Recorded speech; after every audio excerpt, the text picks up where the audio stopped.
આદિવાસી યુવાનોના દિલમાં રાજ કરનારા, દરેક આદિવાસીઓની નવી આશા અને હિંમત બનનારા, આધુનિક બિરસા ક્રાંતિના સર્જક, જળ જંગલ જમીન અને સ્વાભિમાન માટે લડનારા આપણા સૌના લોક લાડીલા અને જનનાયક ચેતર વસાવા સાહેબને આજની આ કિસાન પંચાયતમાં ખૂબ આતુરતાથી જ્યારે તમે રાહ જોઈ રહ્યા છો ત્યારે આ જનમેદનીને સંબોધવા માટે હું વિનંતી કરું છું. ચેતરભાઈ વસાવા સાહેબ.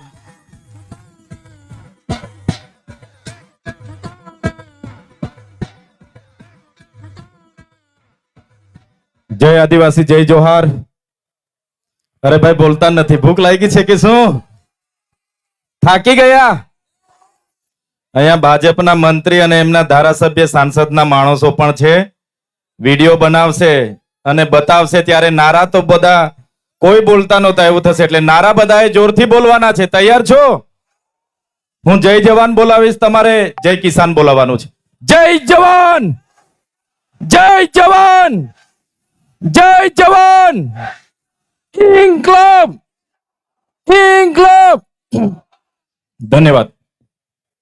આજની સોનગઢની પાવન ધરતી પર કિસાન મહાપંચાયતમાં ઉપસ્થિત આમ આદમી પાર્ટીના મહામંત્રી એવા મનોજભાઈ સોરઠિયા, દક્ષિણ ઝોનના પ્રભારી એવા રામભાઈ ધડુક, મહાનગરપાલિકા સુરતના વિપક્ષના નેતા એવા પાયલબેન સાકરિયા, તાપી જિલ્લાના આમ આદમી પાર્ટીના પ્રમુખ એવા મહેન્દ્રભાઈ, સાથે આમ આદમી પાર્ટી પ્રદેશના યુવા અધ્યક્ષ એવા બ્રિજરાજભાઈ સોલંકી, સાથે માંડવી, મહુવા, માંગરોળ, વ્યારા, નિઝર તમામ વિધાનસભાના પ્રભારીશ્રીઓ, તાલુકાના પ્રમુખશ્રીઓ અને મંચસ્થ ઉપસ્થિત તમામ મહાનુભાવો અને મારી સામે મોટી સંખ્યામાં અહીંયા ઉપસ્થિત થયેલા વડીલો, યુવાનો, માતા બહેનો, ભૂલકાઓ, મીડિયાના મિત્રો, પોલીસ કર્મીઓ, તમામ લોકોને આ ચૈતર વસાવાના જોહાર વંદન કરું છું, નમન કરું છું. સાથીઓ, આપણે બધા ગર્વથી મેરા દેશ મહાન, મેરા ભારત મહાન એટલા માટે કહી શકીએ છીએ કે આ દેશ એક કૃષિ પ્રધાન દેશ છે. આ દેશ એક ખેડૂતોનો દેશ છે. આ દેશ કોઈ મોદી કે અમિત શાહના બાપનો નથી, અમારા ખેડૂતોનો દેશ છે. જ્યારે આ જગતનો તાત પોતાના પરિવાર સાથે આખું વર્ષ ખેતીમાં કાઢી મહેનત કરે છે, એ ચાહે વરસાદનો દુકાળ હોય, અતિવૃષ્ટિ હોય, અનાવૃષ્ટિ હોય, સૂકો દુકાળ હોય, લીલો દુકાળ હોય, માવઠાનો માર હોય, કમોસમી વરસાદ હોય, ઝેરી સાપ હોય, વન્ય પ્રાણી હોય, એની ચિંતા કર્યા વગર મહેનત કરે છે. મોગા મોગા બિયારણો, મોગા મોગા દવાઓ, મોગી મોગી ખાતરો લાવીને નાખે છે. અને જ્યારે પાક કાઢીને જ્યારે પાક પાકી જાય છે ત્યારે આપણામાં કહેવત છે પ્રમાણે ઢોર ખાય, મોર ખાય, ચોર ખાય અને પછી વધે. ખેડૂત જ્યારે ઘરે લાવે, પોતાનું ભાણું ભરે અને જ્યારે વેચવા માટે બજારમાં નીકળે છે ત્યારે આ ભારતીય જનતા પાર્ટીની નીતિ તમે જોઈ લો. આ ભારતીય જનતા પાર્ટીની સરકારમાં ખેડૂતોને પોતે પકવેલા ભાવ, પોતે પકવેલા પાકના ભાવ નક્કી કરવાનો અધિકાર નથી. ત્યારે આ ઉદ્યોગપતિની સરકારોને આ મંચ પરથી હું કહેવા માંગુ છું, આવનારા દિવસોમાં જગતના તાત આ અમારા ખેડૂતો તમને 2027માં ગુજરાતમાંથી ઉખેડીને ફેંકી દેવાના છે. સાથીઓ, એક બાજુ ઉદ્યોગપતિઓના સંસદના આંકડાઓ બહાર આવ્યા, એમાં દેશના ઉદ્યોગપતિઓના 16 લાખ કરોડ રૂપિયા આ સરકારોએ માફ કર્યા. અને જ્યારે આજે ખેડૂતોને જ્યારે 2-2 લાખની લોનની વાત હોય, એની જમીનો જપ્ત કરવામાં આવે, એના ઘર જપ્ત કરવામાં આવે, એમની પ્રોપર્ટી જપ્ત કરવામાં આવે, ત્યારે આપણે બધાએ સમજી લેવાની જરૂર છે કે આ આપણી સરકાર નથી. આ સરકાર એ અદાણી અંબાણીથી ચાલતી સરકાર છે. એની સામે આપણે ઉતરવાની તૈયારી બતાવી દેવી પડશે. સાથીઓ, આ દેશ ડોક્ટર બાબા સાહેબ આંબેડકરે બનાવેલા બંધારણથી ચાલવો જોઈએ. જયપાલસિંહ મુંડા આદિવાસી સમાજના સભ્યએ આદિવાસી માટે કરેલા પ્રાવધાનથી ચાલવો જોઈએ. પણ 30 વર્ષના ભારતીય જનતા પાર્ટીના શાસનમાં આદિવાસીઓને મળેલા સંવિધાનિક અધિકારોનો અમલ નથી થયો. ગુજરાતમાં અનુસૂચિ 5 આજ દિન સુધી લાગુ કરવામાં નથી આવી. ત્યારે જો આવનારા દિવસોમાં જો આ ભારતીય જનતા પાર્ટીની સરકાર અંબાજીથી ઉમરગામ સુધીના વિસ્તારોમાં અનુસૂચિ 5 લાગુ નહીં કરશે તો એનો બદલો હવે આપણે આવનારી 2027ની વિધાનસભામાં લેવાનો છે ને એના માટે બધાએ તૈયાર થઈ જવાનું છે. એક બાજુ આસામ, સિક્કિમ, મેઘાલય, ત્રિપુરા, નાગાલેન્ડ, મિઝોરમ ત્યાં અનુસૂચિત 6 લાગુ છે. 1950 જ્યારે બંધારણ અમલમાં આવ્યું અને અનુસૂચિત 6 એ તમામ રાજ્યોમાં લાગુ કરવામાં આવી. અનુસૂચિ 5 ગુજરાતમાં આજ દિન સુધી લાગુ નથી કરવામાં આવી. ત્યારે એ રાજ્યોને આજે પ્રાવધાન છે. ત્યાંના આદિવાસી સમાજને સ્વતંત્ર હક અધિકારો મળ્યા છે. ત્યાં વિસ્તારમાં બંધારણની કલમ 371 એ અંતર્ગત નાગાલેન્ડમાં એવી સ્પેશિયલ પ્રાવધાન છે. બંધારણની કલમ 371 જી અંતર્ગત મિઝોરમમાં સ્પેશિયલ પ્રાવધાન છે. બંધારણની કલમ 371 એફ અંતર્ગતમાં ત્રિપુરામાં સ્પેશિયલ પ્રાવધાન છે. ત્યાં કોઈ પણ ગ્રામ સભાની પરવાનગી વગર, કોઈ પણ પબ્લિક સુનાવણી વગર કે વ્યક્તિની પરવાનગી વગર કોઈ પણ પ્રોજેક્ટ નાખી નથી શકાતો. ત્યાં વડાપ્રધાને આવવું હોય, રાષ્ટ્રપતિએ આવવું હોય, દેશના મુખ્યમંત્રી આવવું હોય કે રાજ્યના સીએમ મુખ્યમંત્રી આવવું હોય તો ગામ સભાની પરવાનગી પહેલી લેવી પડે છે, પછી વડાપ્રધાનને ત્યાં સભા કરવાની પરવાનગી મળે છે. ત્યારે આપણે અનુસૂચિ લાગુ નથી. અને એના લીધે તમે જોયું હશે 1972માં જ્યારે ઉકાઈ જળાશય આવ્યો, ઉકાઈ જળાશયમાં આપણા ગામડા ખાલી કરી દેવા પડ્યા. પોલીસનો ઉપયોગ કરવામાં આવ્યો, વિસ્થાપિત કરવામાં આવ્યા અને આપણા લોકો પોતાના મૂળ ગામમાંથી, પોતાની જમીનોમાંથી, પોતાની સંસ્કૃતિ, સમાજ અને પ્રકૃતિ સાથેથી છિન્ન ભિન્ન થઈ ગયા. આજે વિસ્તારમાંથી મેં રેલી સ્વરૂપે બધાને મળતો આવ્યો. મારી માતાઓ રડતી હતી, મારા વડીલો રડતા હતા. ત્યારે મેં તમામ લોકોને આહવાન કરું છું, હવે રડવાની, હવે જિંદાબાદ મુર્દાબાદ કરવાની, હવે લડેંગે જીતેંગે કરવાની એ સમય નથી. હવે આ લોકોને સત્તામાંથી ઉખાડી દેવાનો સમય છે. બધા તૈયાર થઈ જાઓ. સાથીઓ, આ સોનગઢમાં ડોસવાડામાં જ્યારે વેદાંતે કંપનીને 10,000 કરોડના MOU ગુજરાત સરકારે કર્યા ત્યારે હું ધારાસભ્ય નહોતો, તો પણ આ લડાઈમાં અમે કાયમ લડવા માટે આવતા હતા. આપણા યુવાનો પર ખોટા કેસો કર્યા અને આપણી લડત એટલે સુધી ગઈ. ભલે યુવાનોને કેસ કર્યા, યુવાનોએ જેલમાં જવું પડ્યું, આજે પણ તારીખો ભરે છે. પણ મારી સોનગઢની જનતાને હું અભિનંદન આપું છું. આપણી બધાની લડતથી MOU રદ કરવા પડ્યા આજે અને ડોસવાડા પ્રોજેક્ટ આજે અટકીને પડ્યો છે. ત્યારે સાથીઓ, અહીંયા માંડળમાં ટોલ નાકું બન્યું. એ ટોલ નાકું જ્યારે બનતું હતું ત્યારે પણ આપણે વિરોધ કર્યો. આપણે કીધું કે તાપીના જેટલા પણ લોકો છે એમને ટોલમાંથી મુક્તિ આપવામાં આવે. ત્યારે ચૂંટણી આવે એટલે અહીંના સાંસદ, અહીંના ધારાસભ્ય ગામડે વચનો આપે કે અમને જીતાડી દો, તમારા ટોલ અમે મુક્ત કરાવી દઈશું. અને આજ દિન સુધી એમણે ટોલ મુક્ત નથી કર્યા. ત્યારે તાપી જિલ્લામાંથી આપણે ભાજપને મુક્ત કરી દેવાના છે. તાપી જિલ્લાને આપણે ભાજપ મુક્ત કરી દઈશું, કેમ કે એમણે વચનો નથી પાડ્યા.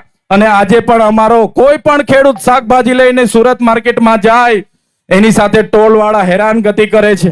ત્યારે એમને હવે ક્યારે માફ નથી કરવાના. તમે સામે જોઈ લો, JK પેપર મિલ, CPM. આ CPM જ્યારે આવી ત્યારે એના મૂળ માલિકોને વિસ્થાપિત કરવામાં આવ્યા. એમને કહેવામાં આવ્યું કે આ CPM માં તમારા છોકરાઓને પણ અમે કોઈ પણ ઇન્ટરવ્યુ વગર કાયમ માટે નોકરી આપીશું. તમે મને બતાવો કેટલા લોકો અહીંયા CPM માં કાયમી નોકરી કરે છે? કોઈ? આપણને નોકરી મળી ગઈ છે? ત્યારે CPM અને JK પેપર લિમિટેડ જ્યારે આ સરકારે સ્થાપી છે અને બહારના લોકો 2 મહિનામાં પરમેનન્ટ થઈ જાય અમારા લોકોને 10-10 વર્ષ સુધી મજૂરી કરાવે, 12 કલાક કામ કરાવીને શોષણ કરે, ત્યારે મારા યુવાનોને આહવાન કરું છું, આવનારા દિવસોમાં જરૂર પડશે તો આપણે સીપીએમ માં બી જઈશું, અને જરૂર પડશે સ્થાનિકોને રોજગાર નહીં મળે એ સીપીએમ પણ બંધ કરવાની એમને ફરજ પાડી દઈશું. સાથીઓ, ઉકાઈ ડેમમાં જ્યારે થર્મલ પાવર આવ્યું, આપણા લોકો પર જમીનો માગી, આપણા લોકો અભણ હતા, અજ્ઞાન હતા, બંધારણની જાણ નહોતી, પૈસા એકની જાણ નહોતી, અનુસૂચિ 5 ની જાણ નહોતી. એમણે કીધું કે આ ફોરેસ્ટની જમીન છે, ફોરેસ્ટ વાળાએ દમન કર્યું, લાઠીચાર્જ કર્યો અને આપણા લોકોને ત્યાંથી વિસ્થાપિત કરી દીધા. થર્મલ પાવરમાં એવી બાહેધરી આપવામાં આવી કે આદિવાસીઓને જ આમાં નોકરી આપીશું, અને આજે થર્મલ પાવરમાં આદિવાસીઓને નોકરી નથી આપી, બહારના લોકો આવીને અહીંયા રાજ કરે છે. ત્યારે મેં સરકારને કહેવા માંગુ છું, આવનારા દિવસોમાં જો થર્મલ પાવરમાં અમારા સ્થાનિક લોકોને રોજગારી નહીં મળશે તો તમારો થર્મલ પાવર પણ બંધ કરવા માટે તૈયાર થઈ જજો. સાથીઓ, અહીંયા અણુ મથક જ્યારે બન્યું, અણુ મથક માટે જમીનોની જરૂર પડી અને આજુબાજુના બધા જ ગામોને વિસ્થાપિત કરવામાં આવ્યા. ત્યારે પણ આપણા લોકો ભણેલા નહોતા, અભણ હતા, બંધારણનું જ્ઞાન નહીં હોવાથી રાતોરાત પોલીસનો ઉપયોગ કરીને અણુ મથકની જમીનો બધી મૂળ માલિકો પરથી પડાવી લીધી. આજે અણુ મથક કાકરાપાડ બનાવ્યું, એમાં પણ એમણે બાહેધરી આપી છે, લેખિતમાં આપ્યું છે કે જેટલા પણ લેન્ડ લુઝરો છે, જેની પણ આમાં જમીન જાય છે, એ લોકોને પહેલા રોજગારી આપીશું અને એ લોકોને કાયમી રોજગારી આપીશું, પરમેનન્ટ કરીશું. અને એ વચન પણ આ ગુજરાત સરકારે પાડ્યું નથી. આવનારા દિવસોમાં અણુ મથક પર પણ આપણે ઘેરાવો કરવાનો થશે, એ ઘેરાવો પણ આવનારા દિવસોમાં આપણે કરીશું. ત્યારે આ બધી વાત મારે એટલા માટે તમને કહેવું પડે, વ્યારા ખાતે તાપી જિલ્લાની એકમાત્ર ખેડૂતોની સુગર હતી.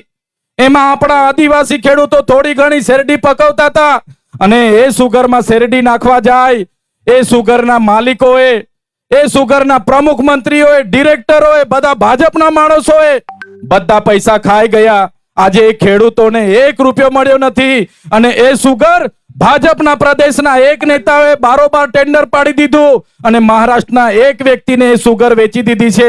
ત્યારે મહારાષ્ટ્ર વાળાને, એ ભાજપના પ્રદેશના નેતાને પણ અમે કહેવા માંગીએ છીએ, સુગર વારિયામાં છે, વ્યારા અમારી હસ્તી છે, બસ્તી છે, અમારો વિસ્તાર છે.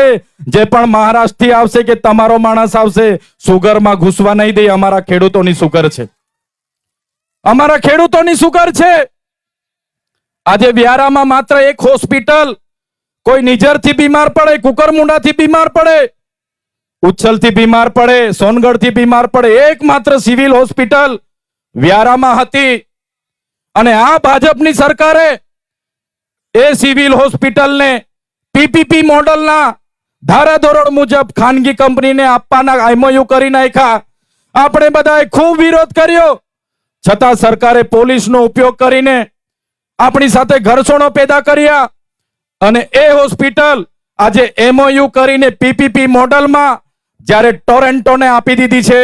ત્યારે એ કંપની, એ ચાહે ટોરેન્ટો હોય, ઝાયડસ હોય કે કોઈ પણ હોય, રિલાયન્સ હોય, અદાણી હોય કે અંબાણી હોય, આવનારા દિવસો હોસ્પિટલો માટે આમ આદમી પાર્ટી લડશે. એના માટે આવનારા દિવસોમાં લડવાની છે, લડવાની છે ને લડવાની છે. ત્યારે સાથીઓ, આ બધી વાત એટલા માટે તમને કરવી પડે કે આટલા બધા અન્યાય આપણી સાથે થતા હોય, અત્યાચાર આપણી સાથે થતા હોય, દેશના વિકાસમાં આપણે આટલું બધું યોગદાન આપ્યા છતાં આપણો વિકાસ નહીં થતો હોય, તો હવે આવનારા દિવસોમાં યુવાનોએ જાગી જવું પડશે, વડીલોએ આગળ આવવું પડશે, આમ આદમી પાર્ટીના બેનર નીચે આવવું પડશે, અમારા જેવા આગેવાનોના સમર્થનમાં આવવું પડશે. તમારે તાલુકા જિલ્લામાં લડવું પડશે, તમારે વિધાનસભામાં લડવું પડશે, રાજનીતિમાં આવવું પડશે, અને આ ભાજપની સરકારને આપણે બધા સાથે મળીને ઉખાડીને ફેંકી દેવું પડશે. આઝાદીના 78 વર્ષ થઈ ગયા.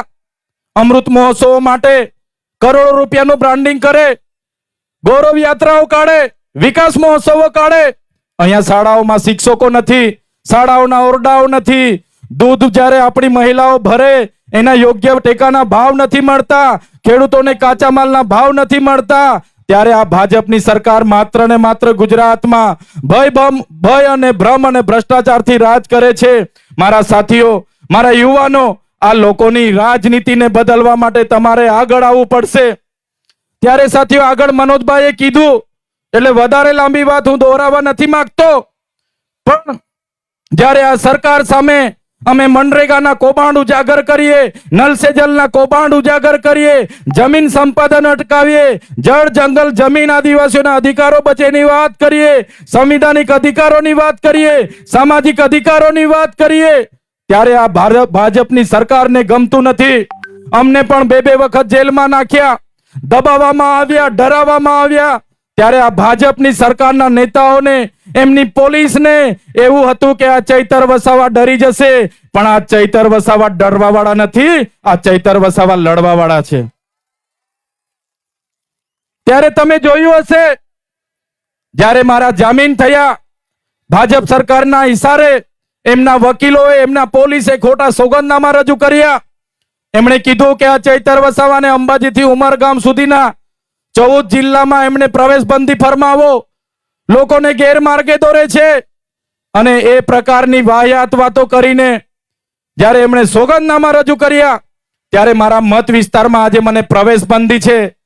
હું મારા ડેડિયાપાડામાં જઈ નથી શકતો. ડેડિયાપાડામાં મારું કાર્યાલય છે, મારું ગામ છે, મારો પરિવાર ત્યાં છે, મારું ઘર ત્યાં છે, પણ હું એ વિસ્તારમાં જઈ નથી શકતો. ત્યારે આ ભાજપના નેતાઓને, આ એમની પોલીસને અમે કહેવા માંગીએ છીએ, તમે મને ડેડિયાપાડામાંથી કાઢી નાખશો, તમે મારા નર્મદા જિલ્લામાંથી કાઢી નાખશો, પણ આ ચૈતર વસાવા લોકોના દિલમાં રહી છે, ત્યાંથી ક્યારે તમે મને કાઢી નથી શકવાના. ત્યારે એમને હતું કે નરેન્દ્રભાઈ મોદીને 15મી તારીખે ડેડિયાપાડા લાવશું, દબાવીશું, ડરાવીશું, ધમકાવીશું, સામ દામ દંડ નીતિ અપનાવીશું, ભાજપમાં લાવીશું, ખેસ પહેરાવીશું. ભલભલી ધમકીઓ અમને મળી છે, ભલભલી જેલની ધમકીઓ મળી છે, પણ આ જાહેર મંચ પરથી એ પ્રદેશના નેતાઓને પણ કહેવા માંગુ છું, જેટલી જેલો કરવાની એટલી કરી લેજો. 2027માં આમ આદમી પાર્ટીની સરકાર આવશે, તમને બધાની ફાઇલો પણ અમે બધા ખોલવાના છે. ત્યારે અમે કોઈના બાપથી ડરતા નથી, કેમ કે અમે કોઈનું ખોટું કરતા નથી. તમારે સીડી લગાવી હોય, ઈડી લગાવી હોય, સીઆઈડી લગાવી હોય, જેટલી પોલીસને લગાવી હોય તો લગાવી દેજો, પણ અમે મુઠ્ઠીમાં, માથામાં કફન બાંધીને, મુઠ્ઠી બાંધીને અમે નીકળેલા છે. અમે કોઈ ભારતીય જનતા પાર્ટીના ભ્રષ્ટાચારી નેતાઓથી, એમના બુટલેગરોથી, એમના કોન્ટ્રાક્ટરોથી, એમના ખાણ માફિયાઓથી, એમના કોઈ પણ ગુંડાઓથી આ ચૈતર વસાવા ડરવાના નથી. એમને બધાને આવનારા દિવસો અમારી તાકાત બતાવી દઈશું. ત્યારે સાથીઓ, વધારે વાત હું નથી કરતો. આવનારા દિવસોમાં તાલુકા અને જિલ્લા પંચાયતની ચૂંટણીઓ છે. આ ચૂંટણીઓમાં તમારે બધાએ માન્ય કેજરીવાલ સાહેબની વિચારધારા સાથે, આમ આદમી પાર્ટીના મંચ સાથે અમારા સમર્થનમાં બધાએ તૈયાર થઈ જવું પડશે.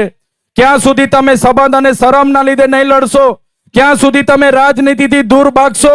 ત્યારે બધા જ લોકોને હું વિનંતી કરું છું, બેરોજગાર યુવાનોને હું વિનંતી કરું છું, આવનારા દિવસોમાં આમ આદમી પાર્ટીમાં તમે જોડાવ. આમ આદમી પાર્ટીમાં તાલુકા, જિલ્લા પંચાયત, આમ આદમી પાર્ટીમાં નગરપાલિકા લડો, આવનારા દિવસોમાં આમ આદમી પાર્ટીમાં વિધાનસભા લડો અને આ લોકોને સત્તામાંથી દૂર કરો. એ જ વિનંતી કરવા માટે આજે હું તમારી વચ્ચે પધાર્યો છું. અને મને પૂરેપૂરો વિશ્વાસ છે, મને ખાતરી છે કે આવનારા દિવસોમાં, એ ચાહે વ્યારા જિલ્લા પંચાયત હોય કે તાપી જિલ્લાના આવતા તમામ તાલુકા પંચાયતો હોય કે નગરપાલિકા હોય, આમ આદમી પાર્ટી આવનારા દિવસોમાં ચોક્કસ સત્તામાં આવશે અને એ દિવસે ભાજપને દૂર આપણે કરી દઈશું. ત્યારે આ વિસ્તાર, જે પણ ખેડૂતો છે એ મહેનતુ છે, સંઘર્ષશીલ છે, સ્વાભિમાની છે. ત્યારે મારા ખેડૂત ભાઈઓ, મારી માતાઓ, મારી બહેનો, મારા યુવાન મિત્રો, સૌને વધારે વાત નથી કરતો. સવારે 9 વાગ્યાથી પ્રોગ્રામો ચાલુ છે. લગભગ અમારો 14મો કાર્યક્રમ છે. આગળ 13 જગ્યાએ ભાષણો કરીને આવ્યો છું. ગળું પણ બેહી ગયું છે, બોલવામાં પણ તકલીફ છે. પણ તમે 2 વાગ્યાથી અત્યાર સુધી ખાધા પીધા વગર તમે અહીંયા બેઠા છો. તમે બધાએ આ તમારો ભાવ, આ તમારો પ્રેમ, આ તમારો સહકાર આમ આદમી પાર્ટી જોડે તમે આપ્યો છે. ત્યારે આમ આદમી પાર્ટી વતી હું બધાનો ખૂબ ખૂબ આભાર માનું છું. આવો જ તમારો સહકાર, આવો જ તમારો પ્રેમ, આવા જ તમારા આશીર્વાદ આવનારા દિવસોમાં પણ અમારી સાથે, આમ આદમી પાર્ટી સાથે બન્યા રહે એ જ વિનંતી સાથે આપ સૌ અહીં પધાર્યા. અમારી સભાને સફળ બનાવી અને ખૂબ મોટી સંખ્યા